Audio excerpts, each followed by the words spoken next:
Hi guys, and welcome back. My name's Nellie, and today I have for you another gardening video. So in my last gardening video, I showed you guys how I cleared out and completely transformed our little kitchen garden area of our property and built a cold frame so that I could grow some food during the winter time. Now it's officially summertime and I've been putting all my energy into flower growing, so vegetables have kind of been put on the back burner for now. So I thought I would just show you guys what I've been working on recently, and you can follow along as I plant hundreds of flowers. So for a little bit of background, I graduated college last year during the pandemic, and my family offered to let me and my boyfriend move back onto their property and convert an old building separate from their house into our current house. So in addition to doing all the construction on the house, I also decided to work on the gardening space, and I planned to extend the garden out a little bit so that we could have more room to grow cut flowers and also grow a lot more food than was currently being grown there. So my plan for the flowers is basically to build my own little stand to set up in front of our house, because we live on a highway and we get lots of traffic, and hopefully sell more than a few bouquets every day. And if I have enough flowers, I'd really love to sell bouquets at our local farmers market. So these gardening projects really have had their ups and downs. Everything is always harder than it seems. The temperature has risen into the 90s, and I've seen way more snakes than I would like to. I'm deathly afraid of snakes. I'm a beginner gardener and I'm still learning, but if I put aside all of the frustrations and obstacles, then I'm left with the truth that flowers and fresh produce bring so much joy. I'm elated to watch my seeds transform into these giant, monstrous plants, and it feels like a different type of creation than the short stories or other kinds of art that I am used to producing. I planted a lot of seeds in April. Zinnias, cosmos, hollyhocks, lily bulbs, and then all of a sudden we had hundreds of plants and nowhere to put them. And that's still the case, though we've been able to plant a lot of them since. Our deck has been filled with all of these flats, and even though I would prefer that they all be in the ground, it has been sort of beautiful to have this huge nursery right outside our door. In this old raised bed that I made in my last video, I took out the lettuce and the kale that I had planted in the spring and planted some snapdragons.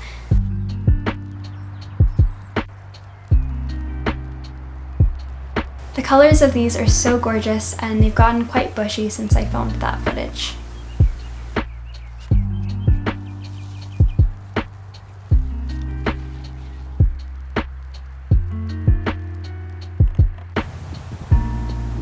Next, I planted a lot of dahlias. These are pretty much the bread and butter of cut flower gardens and universally loved.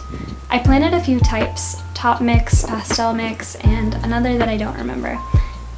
These plants are now up to my neck and have the most beautiful blooms. The next project I wanted to work on was expanding the raised beds. I stained the outside of the boards to match the beds that I already have, but I've since found out from my TikTok followers that this is quite a controversial decision. Staining your raised beds is not always a great idea, as the stain can leach into the soil and the plants. So I would just advise that if you do want to stain your raised beds, make sure you're using one that is garden safe. And if you can't find one that is safe for your garden, just do the outside of the boards, which is what I did for the beds in my last video. So then I just screwed these together with deck screws, pre-drilling my holes first and reinforced with some corner brackets. The brackets aren't completely necessary, but I want these beds to really hold up for as long as possible, so I did take these extra precautions. My sister helped me lay those in place.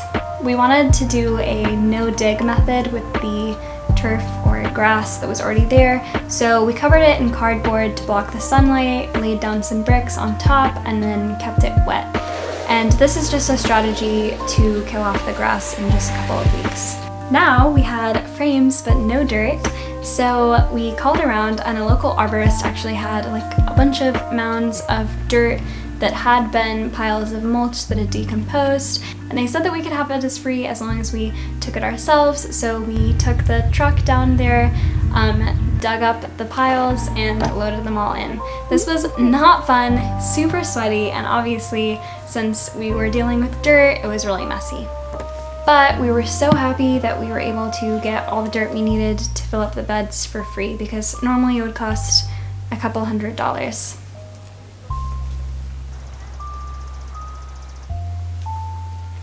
I planted dahlias in the farthest bed, then a bed of cosmos, then sunflowers. I can't show you guys how these turned out because they don't have any flowers on them yet, but I really hope that they will have produced by the next episode of this series. Tell me who to call if it ain't you. I've been pacing circles in my bedroom. I've been chasing secrets in your heirloom. Let me do what I do best. Here I was just planting some maple leaf hibiscus, which came up super fast and is now so tall and beautiful. This is going to be great foliage for summertime bouquets. Who do I call if it ain't you? Tell me who to call if it ain't you. Speaking of bouquets, having fresh cut flowers has made the springtime all the more beautiful. The peonies and foxglove were perfect for bouquets, along with Dusty Miller, some roadside wildflowers, and anything I could find around the yard. I'm not a bouquet expert by any means, but I had so much fun making these for Mother's Day.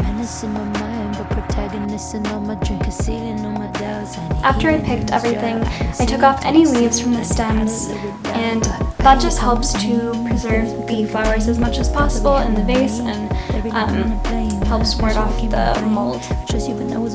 So then I filled my vases, adjusting as I went along. I really like how these turned out, and it's funny how in such a short time since filming this, I've already learned so much more about floral arranging that I probably would have put these together in completely different ways. Unfortunately, to make room for the summer flowers, I had to take out my favorite pansies, which were starting to wither in the heat. I decided to pop them up and put them on my deck just to enjoy them for another week or two.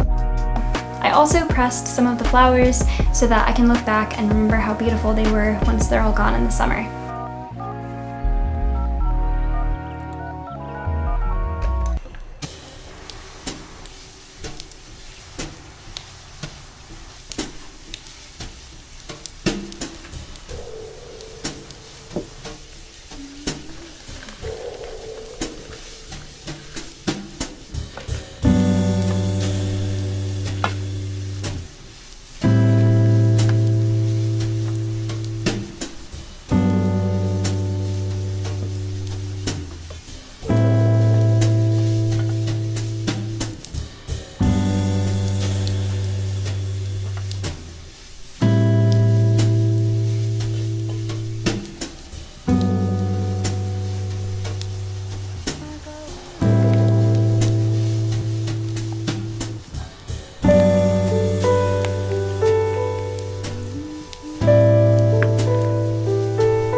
Then I replaced that bed with zinnias, some of which have come up since I filmed this clip.